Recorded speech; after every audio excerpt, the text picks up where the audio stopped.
Greetings all. Dr. Raphael X here with my friend Bobby Fredericksen. He has a YouTube channel called The Catholic Couples also, which I believe he does with his wife and another person. But thanks for coming on, Bobby. Appreciate it. No, thanks for taking the time and having me on. Appreciate it. Yeah, well, before anything else, let us begin with the sign of the cross, remembering our baptism in the name of the Father and of the Son and of the Holy Spirit. Amen. All right, guys, so you know what to do. Subscribe, click that like button, notifications button, share this video. And today we're going to talk about influencers and saints, referring to a recent article written by Bobby, very pertinent time-wise. And so you mean to tell me that not all influencers are saints? Come on. This is what I guess this is what if you're on YouTube, aren't you a Aren't saint? you? Yes. So go ahead. Yeah. So why'd you write this article? I think it's very apt for the time wise and the content too and everything. So yeah. Yeah. No, thanks for having me. Yeah. I felt, there was some scandals going on in the Catholic apologetics. We have, the guy from Voice of Reason. There was some stuff that came up, and then I just started thinking and seeing just, which is good to have a lot of people out there on social media sharing the faith. But then I started questioning, like, how much formation have a lot of these people have? Like, just anybody who has a cell phone now can basically be a representative of the church and try to proclaim the word, which we're all supposed to do. But, all throughout scripture, it says that those who represent the church need to be of high standard, need to not be recent converts, not to be drunks or love money and things like that. So this whole culture of trying to be Catholic famous, just the word influencer really just kind of bothers me, because I actually just got back from Poland Oh, and nice. I got tasked to go with the Triumph of the Heart team, who has this beautiful movie about the life of Saint Maximilian Kolbe. So they wanted some Hmm. Catholic content creators, and they kept calling me an influencer. I'm just like, ugh, it just makes me cringe. I know what it means, and that's what the secular society is doing. But I view myself as somebody who's creating content. I don't, the whole, article by the end, the purpose of life isn't influence. It's to get people to heaven, ourselves, my wife, my kids. And if any influence or any good that comes from anything that I'm doing, it's not from me. It's obviously God working through me, but it's definitely something that we should talk about. Doesn't mean that not everybody can't just turn on a YouTube channel and share the faith. That I think there's a lot of good to that, but like Spider-Man, with great power comes great responsibility, and I think we should be having that conversation.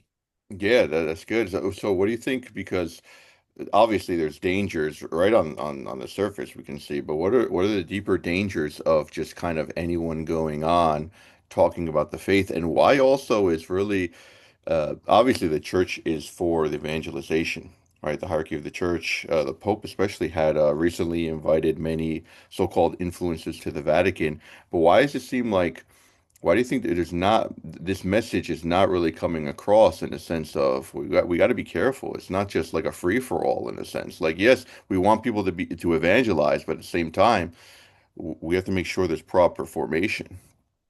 Yeah, I don't know. I didn't see that coming at all from this jubilee of the digital missionaries. I think that's a better term than influencers, digital Right, missionaries, right. because That's what I was we're in this digital space, and whether it's YouTube or TikTok or Instagram or podcast or whatever that may be, there definitely needs to be not just a intellectual formation to know some good apologetics or know some great arguments and dunk on the Protestants or come with some hot takes to try to get clicks, and that's all. Not saying I'm perfect. I do put out a lot of content. I am out in front. There's a balance somewhere in between there that I'm always struggling with. Of, am I doing this for me or am I doing this for God? Am I right. living?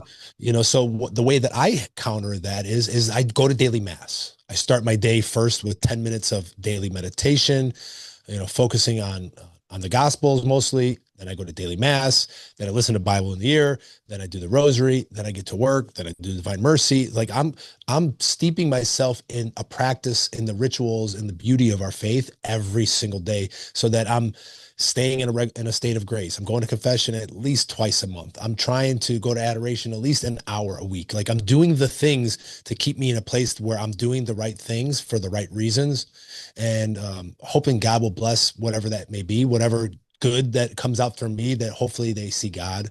My wife and I always like to say that more is caught than taught. It's I want to affect those first and foremost the people who are closest to me, my wife, my coworkers, people in the parish, my neighbors, and things like that. That then when they see me and how I act, that I portray somebody who's worthy to proclaim the gospel, not just hey on TikTok, I'm this one guy who talks about Jesus, but in my regular life, I'm a jerk. So Right. trying to have that, like you said, formation of the whole self.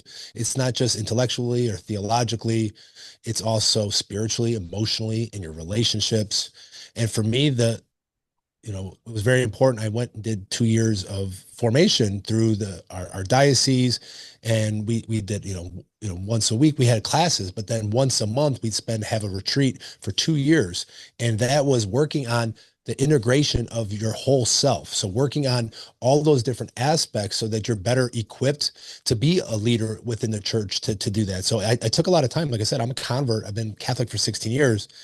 What I talk about in that article at catholicexchange.com is that if I would have did that in the first couple of years when I first became Catholic, I was zealous. I was making mistakes. I had a passion for the Lord, but I just wasn't ready yet. I was reading the books. I read the Bible. I did all the stuff. I had some arguments. I could have just turned on my phone, but my maturity level wasn't there. The interior life wasn't there, and for me, I think we can fall into that trap. And we see, like I said, with some people who are having some scandals. And when the scandals happen, then you can scandalize the whole entire church. So we have to be careful of that.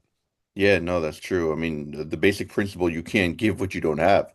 So Yeah. really, you can't, hypocrisy doesn't last long. So if we're essentially, we have an online personality that portrays itself to be in this holy intellectual type, and Yeah. then our life is not, in concordance with that, obviously, sooner or later it will show, and we will not evangelize people. So spot on, I think, with the spiritual formation that we have to have.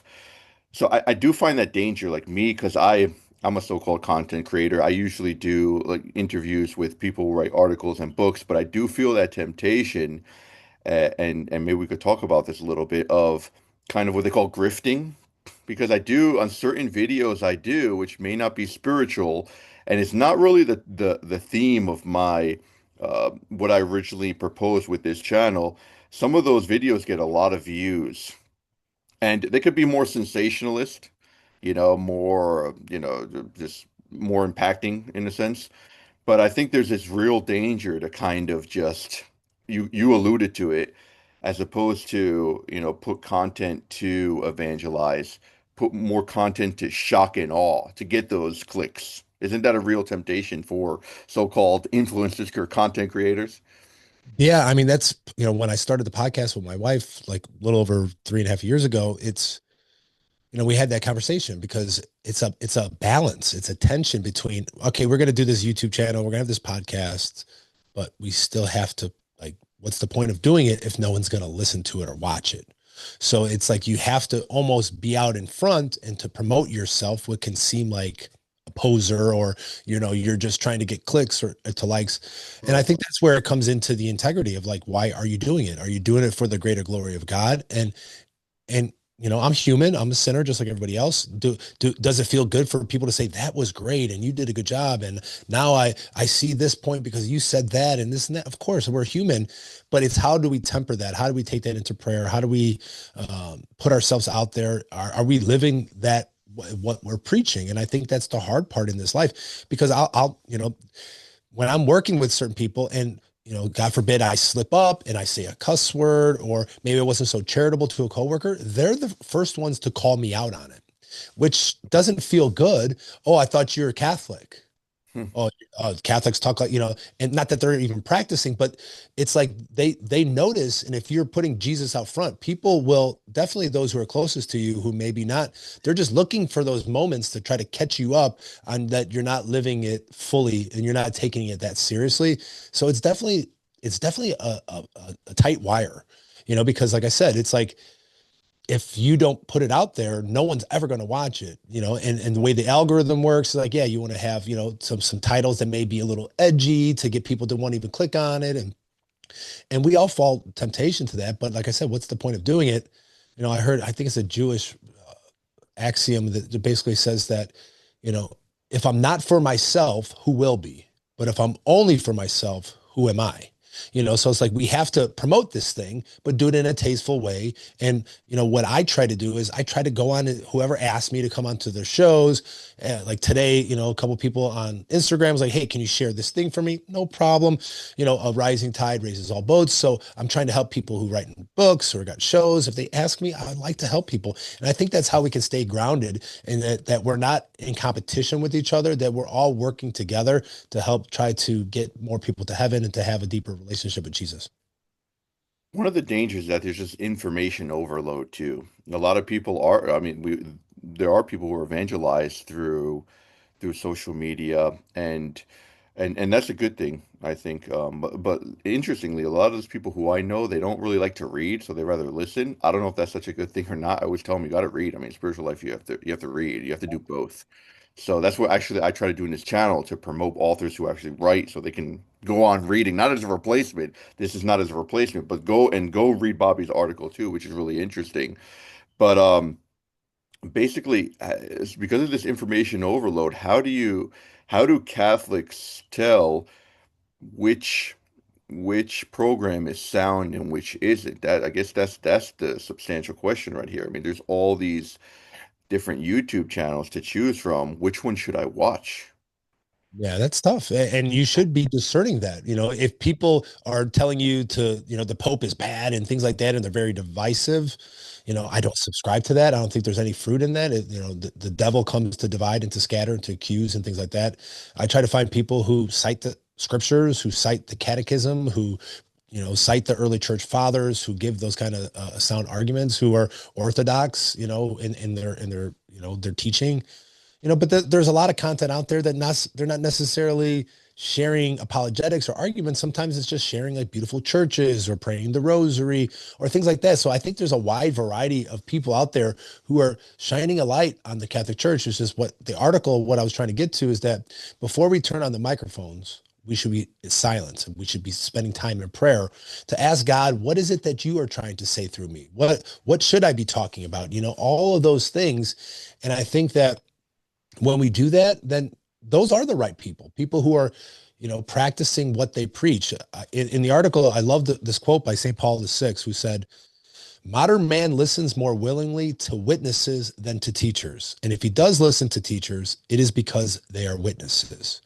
And I thought that was so powerful to me because all the people who I look up to aren't on YouTube and have channels. There's a few guys I really like Matt Fred, and I like their channels. I like their guests, and they have on great, better guests and like the people who I want to eventually interview. But the people who I'm inspired by are, the deacon that I know who's at my daily mass, who's 70 years old, who's serving the poor, who helps run the Adoration Chapel, who's running a soup kitchen, who's got 6 kids and one kid who's a priest, and he loves his wife, and he's a great family man, and everybody loves him. Like those are the people that I'm looking up to. And that's also what I shared in the article is like, a lot of these influencers, so-called, are like young kids, young college age kids. Not saying that they can't preach the gospel. Yes, you can. But the people who I'm trying to look towards are people who have actually have some life experience. Like for me, somebody who's living the faith, like married life and having a family is like the testing ground. It's like I have to die to myself all day long. I have to learn how to carry my crosses, do a lot of things that I don't want to do. And it's great practice for what God is calling us to. Deny yourself and carry your cross. Put your wife and your kids first, and I come last. It's like last night I worked from 7 a.m. to almost midnight last night, and that's a sacrifice. It's like, oh, today I was really tired and whatever. But at the end of the day, I know who I'm doing it for. I offer my work up to God, but I'm doing it to, provide more opportunities for my family. So my daughter could play club volleyball and all these different things like that. But like when I follow people, I love to have people who actually are pro-life, who are having kids, who are living it and have a good reputation. Is that really easy? Do we actually know how people are off camera? No. But I think we can start there. And and if you're a college age kid and somebody speaking the gospel is more towards your age, I understand that. But definitely just know that, they may not have the life experience of living out the faith. They don't have that much experience in actually living it out in the real world. That's right. Yeah. I like that.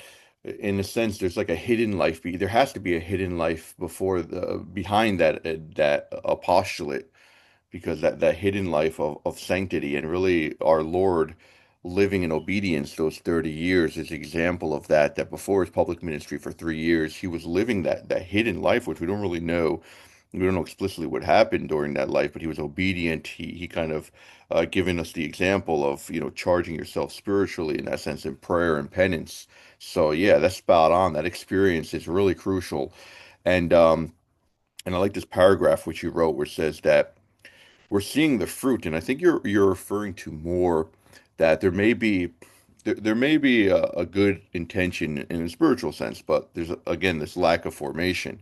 And you say it's heartbreaking. These creators, no matter how much they may love the Lord, are still in formation themselves. And good intentions alone are not good enough. When someone who is spiritually immature takes on the role of teacher, it's like putting a new recruit in charge of a battlefield. The damage to the body of Christ can be real and long lasting. So can you mention like concretely how can that how does that apply? Well, I just, like I said, we're starting to see that with some of these, content creators. And I remember the first person who scandalized me was Michael Voris. I don't know if you remember him. Like he was in the church militant and he had all these scandals. And then Father Karapi was the other person I used to follow. And then he left the priesthood or whatever. No one knows really what happened. And that can Right, scandalize people, and Father Karapi was like the most popular like guy on EWTN. He was a big part of my conversion and starting to take my faith serious. Michael Voris, not so much. I just remember like, okay, he was early in the Catholic media space doing videos and stuff. There wasn't a whole lot back then. right, And now with this new Voice of Reason guy who just came out and did an apology, denying some of the allegations, some of the other stuff he said was inappropriate. right. And for me, it's like that guy's got hundreds of thousands of followers. Like, so what does that do on the battlefield? Well, that obviously those people will be disillusioned. Like this guy's a phony. Like that's how, same thing with the priest with the scandals. It's like you strike the shepherd and you scatter the flock. And when those people who put themselves out in front are caught up in some kind of public sin, it scandalizes the rest of it creates wounds within the body of Christ. Not that they can't be forgiven. We should not cancel those people. We should embrace them. But like I said in the beginning, is that when we turn on the cameras and we proclaim to speak in behalf of the Catholic Church, not that we have, the power from the Pope or anything, but we're turning it on and we're trying to do our best to preach the gospel. And we have a lot of responsibility. And the younger people just need to be careful that they shouldn't be trying to be Catholic famous or try to be an influencer. They should be trying to become saints. And those who are trying to become saints will influence people because that's what's changed the world. It's always the saints that have changed the world from the Dark Ages to Mother Teresa this century to this Maximilian Kolbe and his story, which is starting to get this revival with this movie Triumph of the Heart, that saints are what converts the world. Their witness. Like, why are they so happy? Why are they suffering? Why was Maximilian Kolbe starved to death and still with the 9 other men in a starvation bunker singing psalms and praying and turning it into a church? How does one do that? Right. Like those witnesses, like St. Paul VI said, they're more ready to listen to witnesses versus people telling them what to think or what they should do, especially if you have never done it or you're not living it out. It's like, the analogy, I used to be a fitness trainer. I used to work at the gym. And we had one trainer who was pretty overweight. And if I'm looking as somebody's coming into the gym who wants to get into shape, and I'm looking at you and you're not even in shape, that's a tough sell. Like, is it that you don't know what you're talking about, or you don't have the willpower? And that's the thing when our Catholic faith, it's one thing to know, but the will is a big part of it. Is like having the perseverance to actually live it out because it's tough. It's easy in theory. Yes, we know what we should do, but it's really hard to do what we should be doing consistently. And then it's even harder when you do fall to admit I made a mistake through my fault and run to confession and things like that. So I think it's just very important for those who have this, great power of being out front and representing the church and to representing Jesus, that it comes with a lot of responsibility. We should take it seriously. That's true. And the devil could definitely get influencers in that way, in the sense that they neglect their spiritual life and maybe have some grave falls, and nevertheless they have this huge following that they want to continue that apostolate. But really, you should focus first. Salvation, as Saint Ignatius said, salvation first is on the individual level, right? You have to save yourself first before you save others, right? As charity starts home. So definitely we need to reflect and kind of definitely promote more our spiritual life, right, through the spiritual practice, as you mentioned before. Daily mass is excellent, and these things are communicated. These things are communicated. I think people can tell in the long run, or maybe not. I don't know. Yeah, but I think those things are communicated ultimately. I want to shift gears a little bit to your conversion story, because that's really fascinating too. I think you've been a Catholic now for like 20 years, 15, 20 years. Yeah, it's like about 16, 17 years. Yeah, I had a And you had a crazy. conversion to midnight mass. Yeah. Yeah, That's I had great. a You want to talk yeah, about that a little bit? yeah, I was one of these people who were trying to be an influencer for the devil, basically. I was a drug dealer, I was a bartender, I was the fun guy. Like everything about my life was how much fun could I have? Going on vacations, partying all night, going to the casinos, just whatever I could be doing. That was what I was living. But thank God my mother baptized me.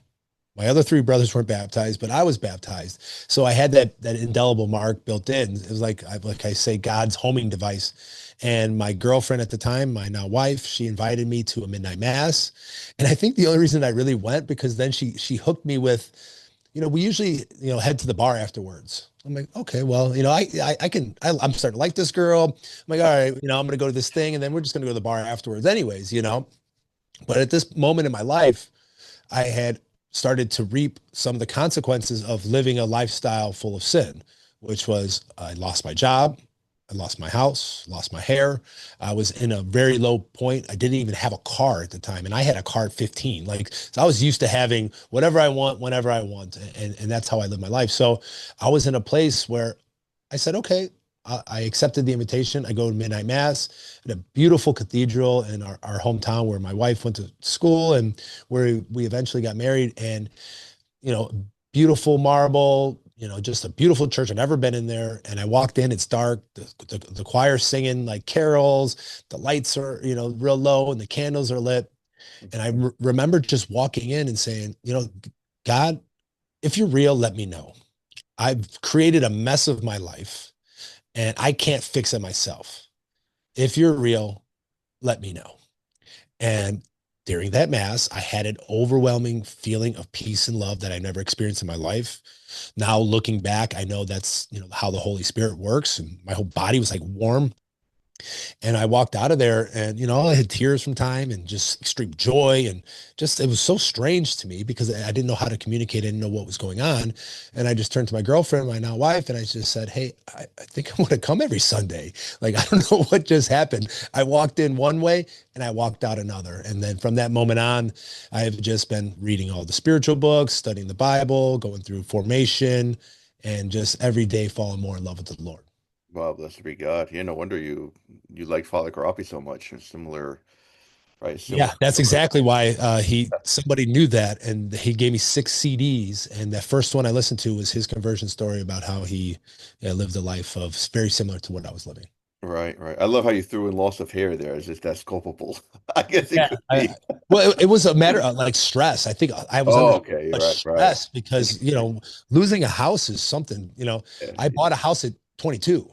Like no Mm, one of my other friends had a house. Like my grandfather passed away, and I got a house, and it was just everything was crumbling. I was so stressed out, I couldn't sleep. So it was like a mix of everything. Yeah, no, genetics definitely plays a part too. I'm not going to deny that.